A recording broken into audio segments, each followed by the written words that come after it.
तो संवादहीनता पहले थी। प्रधानमंत्री जी अब जनता के साथ डायरेक्ट संवाद करते हैं और मुझे लगता है कि सभी फैकल्टी के साथ संवाद होता है। कोई भी वर्ग हो, विद्यार्थी हो, शिक्षक हो, ब्यूरोक्रेट्स हों, टेक्नोक्रेट्स हों, डॉक्टर हों, इंजीनियर हों, बड़े बड़े बिजनेसमैन हों, आप देखेंगे कि प्रधानमंत्री इन सभी लोगों से डायरेक्ट रूबरू होते हैं। जनसंघ के फाउंडर मेंबर्स में से एक थे, ताकि नए नए आइडियाज़ आएँ और उसके अनुसार हम काम करें और भारत का विकास हो। राष्ट्रवादी विचारधारा से ओत-पोत परिवार से रविशंकर प्रसाद जी आते हैं। तो एक तो ये हो गया कि 6 कंस्टिट्यूंसी मिलाकर उनकी जीत 5 लाख से ज़्यादा होने वाली है। ऐसा उत्साह पटना साहिब लोकसभा में इस बार है। पनोरमा ग्रुप, जो सोचता है वो करता है। आपके अपने सपनों का आशियाना। नमस्कार, भारत लाइव देख रहे हैं आप। आपके साथ मैं स्नेहा गुप्ता। आपको बता दें, चुनावी शंखनाद हो चुका है और सारी पार्टियां अपने प्रचार प्रसार में लगी हुई है। हमारे साथ खास बातचीत करने के लिए रणवीर नंदन जी हैं, पूर्व एमएलसी हैं और अभी बीजेपी के जिस तरीके से प्रचार कर रहे हैं, कैंपेन कर रहे हैं, पहले सीधे जुड़ेंगे। इस बार आप चुनाव को कैसे देख रहे हैं सर? क्या लग रहा है, जनता का आकर्षण का केंद्र कौन है?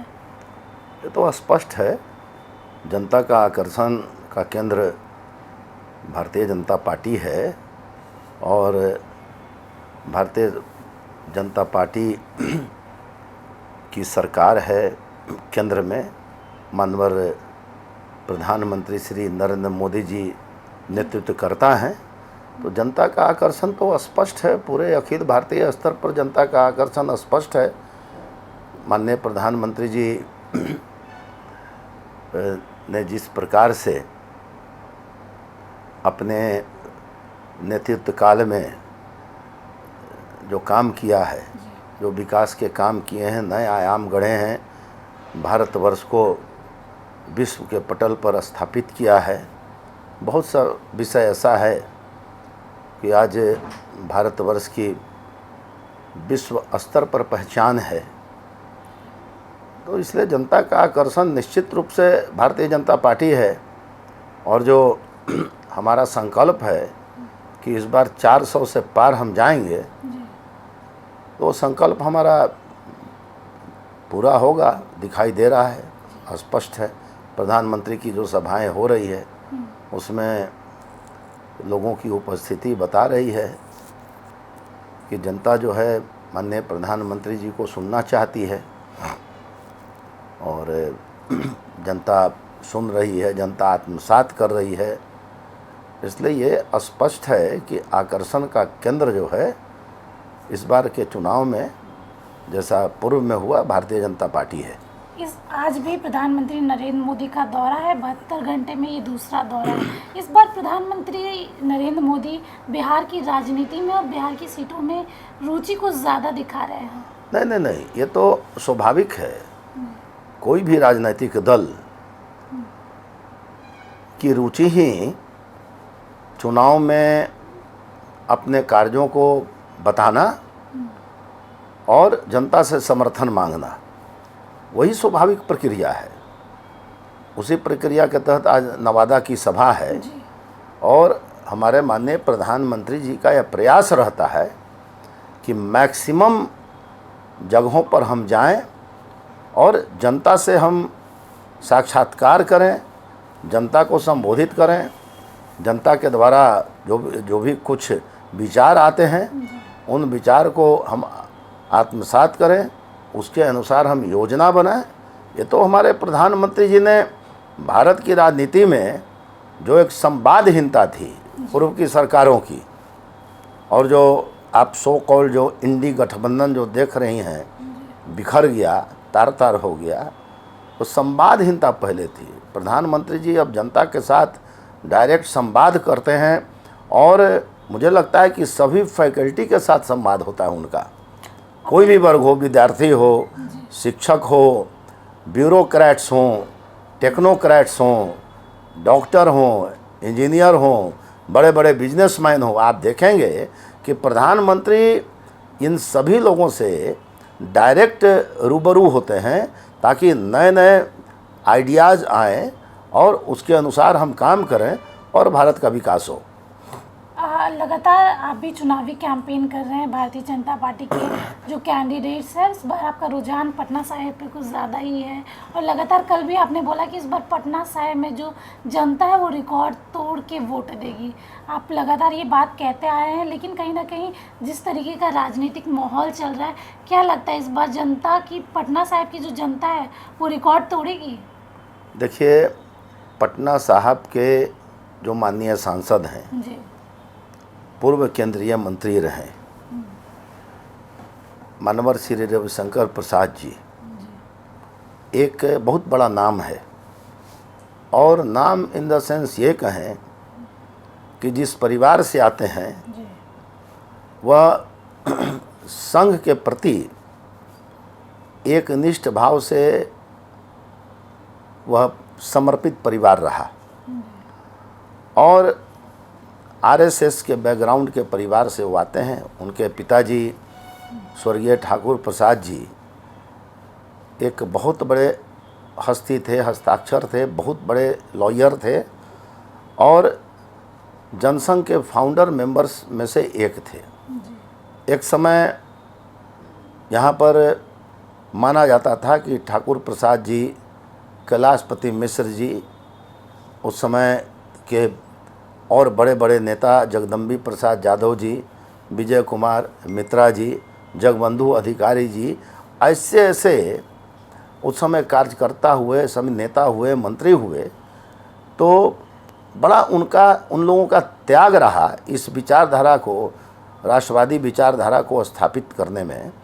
और उसी राष्ट्रवादी विचारधारा से ओत-पोत परिवार से रविशंकर प्रसाद जी आते हैं। तो एक तो ये हो गया।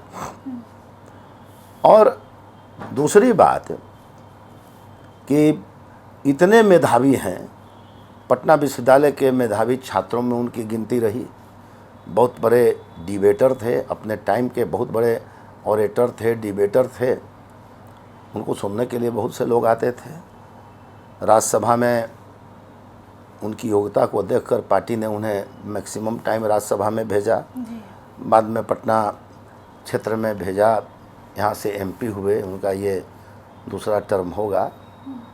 तो पटना साहिब को यह गौरव है कि उनका प्रत्याशी एक ऐसा प्रत्याशी है कि कोई किसी विशेष अनुकंपा पर नहीं यहाँ आया है।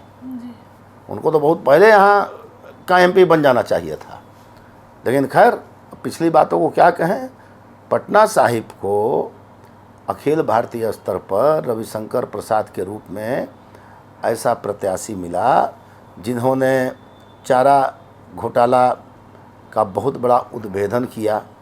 उस समय वो वकील थे, राम जन्मभूमि आंदोलन के वकील थे। मतलब कि पटना को उन्होंने राष्ट्रीय और अंतर्राष्ट्रीय पहचान दी। तो निश्चित रूप से यूँ कहा जाए कि इस बार जो कार्यकर्ता हैं, राम जन्मभूमि का निर्माण हुआ, उद्घाटन हुआ, रामलला के लोग दर्शन करने जा रहे हैं, उसमें कानूनी रूप से उस राम जन्मभूमि के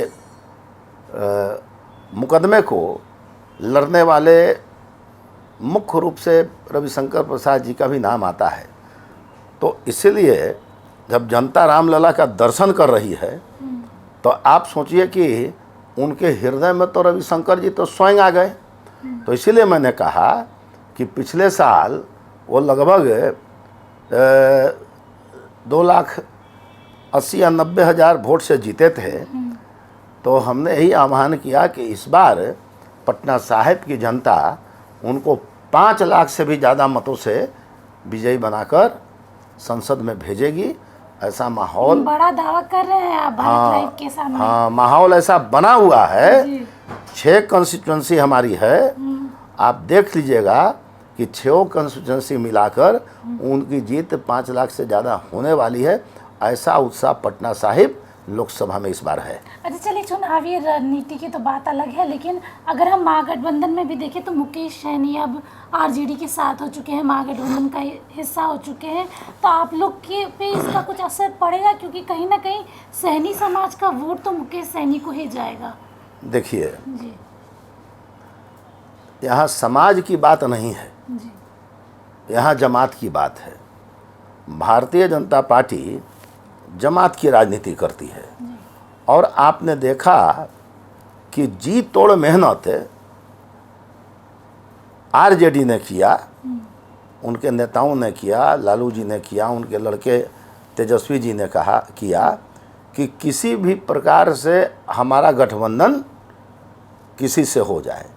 तो वो जमात का गठबंधन उन लोगों ने नहीं किया, वो लोग विशुद्ध जातिवादी सोच का गठबंधन करते हैं। आज भारत की राजनीति में जातिवादी गठबंधन को नकार दिया गया। आप अधिकांश सीटों को यदि आप देखिएगा तो जो प्रत्याशी लड़ रहे हैं, आप देखिएगा कि उनकी जाति की बहुलता नहीं है उस क्षेत्र में, लेकिन वो लड़ रहे हैं। कैसे लड़ रहे हैं? राष्ट्रवादी विचारधारा से ओतप्रोत होकर लड़ रहे हैं। और हमारे माननीय प्रधानमंत्री नरेंद्र मोदी जी ने ऐसा काम किया है कि भारतवर्ष के सभी कंस्टिट्यूंसी में आप मान के चलिए कि केवल नरेंद्र मोदी जी का ही 3-4 लाख वोट रिजर्व वोट है। हमारे प्रधानमंत्री जी ने इस प्रकार से काम किया है विकास का कि प्रत्येक कंस्टिट्यूंसी में उनके व्यक्तित्व पर आधारित 3-4 लाख वोट है। मैं थोड़ा टेक्निकल आपको बता दे रहा हूँ। वही हाल बिहार में है कि बिहार का कोई ऐसा कंस्टिट्यूंसी नहीं है जिसका 3 लाख 4 लाख वोट जो है वो माननीय प्रधानमंत्री जी का व्यक्तिगत वोट है, उनके व्यक्तित्व पर आधारित वोट है। वहाँ पर न कोई क्षेत्रवाद है न कोई जातिवाद है। हाँ, आप कुछ प्रश्न कर रही थी जी। पटना साहिब के संदर्भ में आपका कुछ प्रश्न हो रहा था, तो मैं तो यही कहना चाहूँगा कि आप देखिए ओवरऑल प्रत्याशी नहीं उतार पा रहे हैं पटना साहिब में। अभी तक इनका प्रत्याशी स्पष्ट नहीं है। और मुझे तो कभी कभी लगता है कि माननीय रविशंकर प्रसाद जी की जीत कहीं निर्विरोध न हो जाए, निर्विरोध कहीं नहीं चुने जाए, कैंडिडेट ही ना उतरा जाए। उतर ही नहीं रहा है, उनके पास कोई प्रत्याशी नहीं है। और हमें लगता है कि प्रत्याशी जब विपक्ष के पास नहीं है तो हमारे कैंडिडेट कहीं निर्विरोध ही निर्वाचित यहाँ से नहीं हो जाए। ये परिस्थिति पटना में बनी है। और इसके लिए मैं निश्चित रूप से भारतीय जनता पार्टी के जितने भी कार्यकर्ता पटना साहिब में हैं, भारतीय जनता पार्टी पटना साहिब महानगर के जो अध्यक्ष हैं, ग्रामीण के अध्यक्ष हैं, बाढ़ जिला के हमारे अध्यक्ष हैं, जितने मंडल हैं मंडल के हमारे अध्यक्ष हैं, जितने प्रकोष्ठ हैं उसके जो हमारे अध्यक्ष हैं, इन लोगों ने इतना सिस्टमेटिक मेहनत पटना साहिब में किया है कि जिसका असर सामने है। और इतना अच्छा काम है कि पटना साहिब का मतलब ही होता है कि भारतवर्ष में जो भी कुछ 3-4-5 कॉन्स्टिट्यूंसी होगी उसमें पटना साहिब के बारे में यही मतलब आकलन है कि भाई पटना साहिब से किसी की दाल नहीं गलने वाली है। यहाँ ऑलरेडी ये भारतीय जनता पार्टी के प्रति एक जो होता है ना कि मोहर लग जाना, वो मोहर लग गया है। और मैं फिर दोहरा देता हूँ, अपोजिशन अभी तक कोई प्रत्याशी नहीं दिया। कोई भी प्रोमिनेंट व्यक्ति का नाम बताइए कि जो कि यहाँ से प्रत्याशी होकर आ रहा है, जो आएगा उसकी जमानत जब्त होगी। और फिर मैं कहता हूँ कि मुझे लगता है कि ये लोग कोई प्रत्याशी नहीं दे पाएंगे तो रविशंकर प्रसाद जी ऐसे ही निर्विरोध यहाँ से उनकी जीत हो जाएगी। चलिए, आखिरी सवाल मेरा यही रहेगा कि आप लोग दावा कर रहे हैं 40 में से 40 सीट इस बार जीतेंगे, लेकिन जिस तरीके से मुकेश सैनी ने आरजेडी का दामन थामा है, कहीं ना कहीं 7 से 8% जो वोट है वो कट गया है। तो इस पे क्या कुछ कहेंगे? क्या इसका नुकसान भारतीय जनता पार्टी और एनडीए को होगा? हम ये कैसे माने जी कि मुकेश साहनी का जो 7-8% वोट है यह मुकेश साहनी को ही मिल जाएगा? प्रश्न यहाँ पर यह है, मुकेश साहनी का अपने समाज पर कोई अथॉरिटी नहीं है भाई, बीच में वो छोड़ दिए, कहाँ असर पड़ा? बिहार की राजनीति पर कोई असर नहीं पड़ा। और ऐसे भी जो निषाद समाज उनका है, जब आरजेडी का शासनकाल था 15 वर्ष तक, तो उसको याद है निषाद समाज को कि सबसे ज़्यादा प्रताड़ित वही हुआ। उसका व्यवसाय था मछली पालन, जो एक ट्रेडिशनल व्यवसाय होता है। उसका व्यवसाय था नदी नाला पोखर, सारा जो एक एरिया होता है। हर व्यक्ति का, अब तो खैर प्रोफेशन बदल गया है, एक से एक ब्यूरोक्रेट्स उसमें भी आ रहे हैं, डॉक्टर इंजीनियर आ रहे हैं, लेकिन उनके परंपरागत प्रोफेशन को यदि किसी ने डिस्टर्ब किया तो 15 वर्ष में आरजेडी के शासन काल में वो सबसे ज़्यादा प्रताड़ित हुए। तो इसलिए ये कहना मुनासिब नहीं है कि उनके कारण जो उनका 7-8% मत है वो प्रभावित होगा। वह पूरा का पूरा जो मत है वह मानवर नरेंद्र मोदी जी के पक्ष में जाने वाला है, और इसीलिए हम लोगों ने क्लेम किया कि 40 की 40 सीट जीतेंगे। वह निश्चित रूप से फलीभूत होगा। और मैं पुनः एक बार कह देना चाहता हूँ, भारतवर्ष में कोई ऐसा नेता नहीं है जो मानवर नरेंद्र मोदी जी का टक्कर दे सके। उसका कारण क्या है, खुद मानवर प्रधानमंत्री नरेंद्र मोदी जी ने ऐसा काम किया है कि उनका तो प्रत्येक कॉन्स्टिट्यूंसी में उनके 3-4 लाख लोग तो उनके फैन हैं। जो वोटर हैं उसमें 3-4 लाख वोटर तो नरेंद्र मोदी जी के व्यक्तिगत फैन हैं। अब मान लीजिए गए जमुई गए, इतनी बड़ी भीड़ हुई, वो सारा रिजर्व वोट जो है नरेंद्र मोदी जी का है, वो एनडीए के पक्ष में आएगा। आज नवादा गए हैं, आप देखिएगा शाम से नवादा की क्या स्थिति होगी। जो भी वहाँ पर महागठबंधन का उम्मीदवार है वो देखिए 2-3 दिन के अंदर में हार स्वीकार कर लेगा। ये परिस्थिति पूरे बिहार में प्रिवेल कर रही है, और इसका सारा श्रेय और इसका सारा जो एक इस मैनेजमेंट का और जिस तरह से पार्टी का स्ट्रक्चर, पार्टी के कार्यकर्ताओं को माननीय प्रधानमंत्री जी ने संबोधित किया है, संबोधित अक्सर करते रहते हैं, और जिस प्रकार से मेहनत करना सिखाया है भाजपा के कार्यकर्ताओं को, निश्चित रूप से हमें कोई पराजित नहीं कर सकता। और भारतीय जनता पार्टी पुनः सरकार बनाएगी और पुनः भारत के विकास में कोई कोर कसर नहीं होगा। और हमने जो सपना देखा कि भाई एक समय में भारत को हम एक सर्वश्रेष्ठ आर्थिक शक्ति के रूप में विकसित करेंगे, माननीय प्रधानमंत्री नरेंद्र मोदी जी का यह सपना साकार होगा। जी, तो देखिए हमारे साथ खास बातचीत कर रहे थे रणवीर नंदन जी। सीधे तौर पे आपने इनके कई भाषण सुने होंगे। ज़मीनी नेता से लेके वरिष्ठ नेताओं तक इनकी नज़र और पकड़ रहती है, और जिस तरीके से इस बार पटना साहिब की जनता वोट करेगी, रविशंकर प्रसाद को बड़ी जानकारी दे रहे हैं और बड़ा दावा भी कर रहे हैं कि 4 से 5 लाख वोटों से जीत सकते हैं। अब देखना होगा कि आगे क्या कुछ होगा। चुनावी नतीजे तो बाकी है, अब चुनाव के नतीजे ही बताएंगे कि आगे की क्या कुछ तस्वीर रहेगी। ऐसी ही तमाम जानकारियों के लिए आप बने रहिए भारत लाइव के साथ। तब के लिए आपका बहुत बहुत शुक्रिया। पनोरमा ग्रुप, जो सोचता है वो करता है। अगर ये वीडियो पसंद आई और वह बिहार के राजनीति और बिहारियत से सरोकार रखेनी तो सब्सक्राइब बटन दबा के चैनल के सब्सक्राइब कर ली। ओजे एगो घंटी बा, ओकरा बटन दबा देला से कुल सटीक और मारक खबर रुआ मुफ्त में मिल जाई। अगर रुआ पत्रकारिता के हमनी के नया प्रयोग में सहयोग कर चाहतानी तो ज्वाइन बटन दबा दी।